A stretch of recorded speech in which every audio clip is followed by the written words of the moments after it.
Hello बच्चों, कैसे हैं आप? आशा करता हूँ सुरक्षित होंगे। बच्चों, आज आपको लिए लेकर आए हिंदी गद्य के विकास का संक्षिप्त परिचय। क्वेश्चन पेपर में बेटा, जब बच्चों शुरू में क्या होता है कि जब क्वेश्चन पेपर आता है तो उसके शुरू में जो है 8 क्वेश्चंस जो हैं, जो गद्य साहित्य होता है और काव्य साहित्य होता है उनसे संबंधित आते हैं। तो यहाँ पर हम जो है गद्य से संबंधित बात करेंगे, तो इससे संबंधित यहाँ पे 4 क्वेश्चन आते हैं।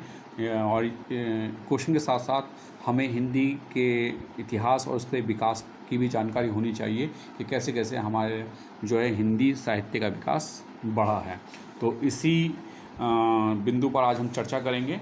बात करते हैं गद्य का स्वरूप एवं विकास। गद्य का स्वरूप क्या है और उसका विकास कैसे कैसे हुआ है। मेरे साथ साथ ध्यानपूर्वक इसका जो है आप अवलोकन करेंगे, सुनेंगे। मैं इसका वाचन करता हूँ। प्राकृतिक ने मानव को अभिव्यक्ति की आश्चर्यजनक क्षमता प्रदान की है। भाषा के माध्यम से वह स्वयं के विचारों, भावों, अनुभूतियों आदि को 2 प्रकार से गद्य या पद में व्यक्त करता है। ठीक है, 2 प्रकार से वो व्यक्त कर सकता है। बात करते हैं आगे।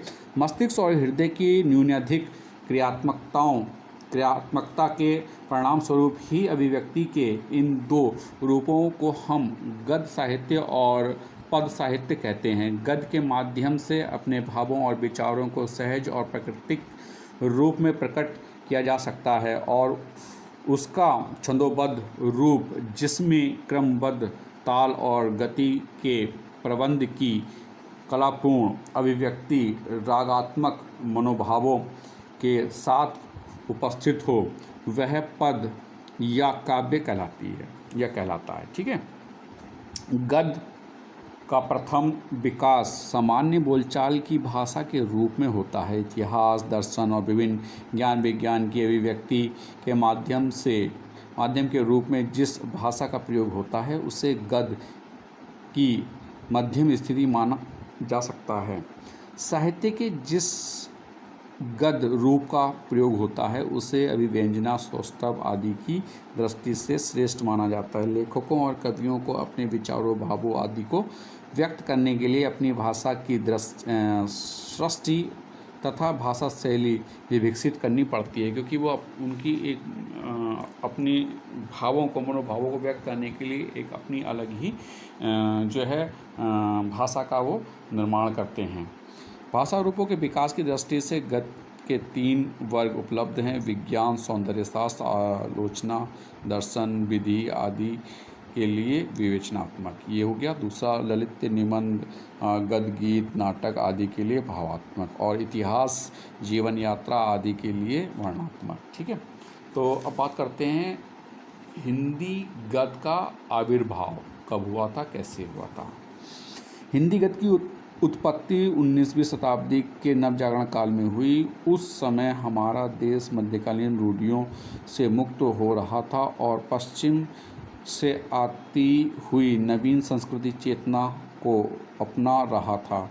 हमारे सामाजिक जीवन को प्रत्यक्ष रूप से आधुनिक विचार, नवीन शिक्षा पद्धति और नए वैज्ञानिक आविष्कार प्रभावित कर रहे थे। अतः साहित्य में भी उनका प्रभाव प्रदर्शित होना स्वाभाविक था। हिंदी गद्य के प्राचीनतम प्रयोग राजस्थानी व ब्रज भाषा में प्राप्त होते हैं।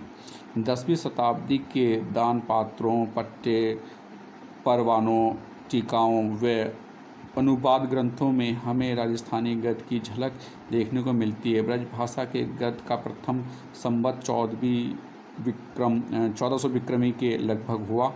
कृष्ण भक्ति धारा के कवियों तथा भक्तों ने इसके विकास और उन्नति में असामान्य योगदान दिया। और देखते हैं, आगे बढ़ते हैं।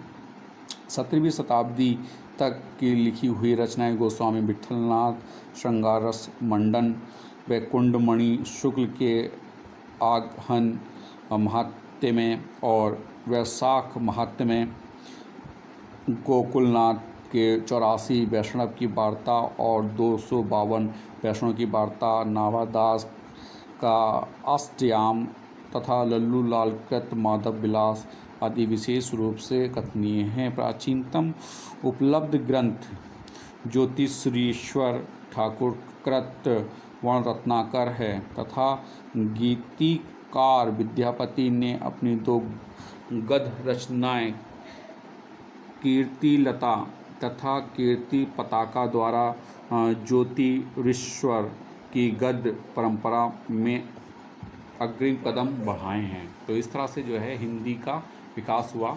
और अब देखते हैं कि खड़ी बोली गद्य का विकास कैसे हुआ। हिंदी खड़ी बोली का विकास कैसे हुआ। खड़ी बोली का उद्भव सौरसेनी अपभ्रंश के उत्तरी रूप में हुआ। इसका क्षेत्र देहरादून का मैदानी भाग, दिल्ली, मेरठ, रामपुर, मुरादाबाद है। खड़ी बोली गद्य का विकास मुख्य रूप से निम्नलिखित युगों में हुआ। इस चीज़ को बड़े ध्यान से देखेंगे, इनसे संबंधित क्वेश्चन बनते हैं बच्चों। भारतेंदु पूर्व युग, वो 13वीं शताब्दी के मध्य से लगभग 1850 तक, ठीक है। इसके बाद भारतेंदु युग, भारतेंदु युग है आपका 1850 से 1900 तक। द्विवेदी युग 1900 से 1919 तक। शुक्ल युग यानी छायावादी युग जिसे कहते हैं वो 1919 से 1938 तक। शुक्लोत्तर युग यानी कि शुक्ल युग के बाद का युग, शुक्ल बादोत्तर युग भी कहते हैं इसे, 1938 से 1947 ईस्वी तक। और स्वतंत्रतोत्तर युग यानी कि स्वतंत्रता के बाद का समय, यानी कि 1947 से अब तक का जो समय है उसको स्वतंत्रोत्तर युग कहते हैं।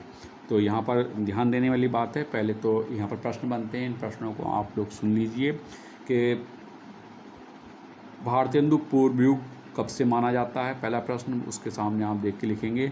भारतेंदु युग कब से माना जाता है वो देख के लिखेंगे। द्विवेदी युग कब से माना जाता है वो देख के लिखेंगे प्रश्न का आंसर। शुक्ल युग यानी कि छायावादी युग कब से माना जाता है उसकी सन देख के लिखेंगे। शुक्लोत्तर या छायावादोत्तर युग कब से माना जाता है उसको लिखेंगे। और स्वतंत्रोत्तर युग कब से माना जाता है उसको देख के लिखेंगे।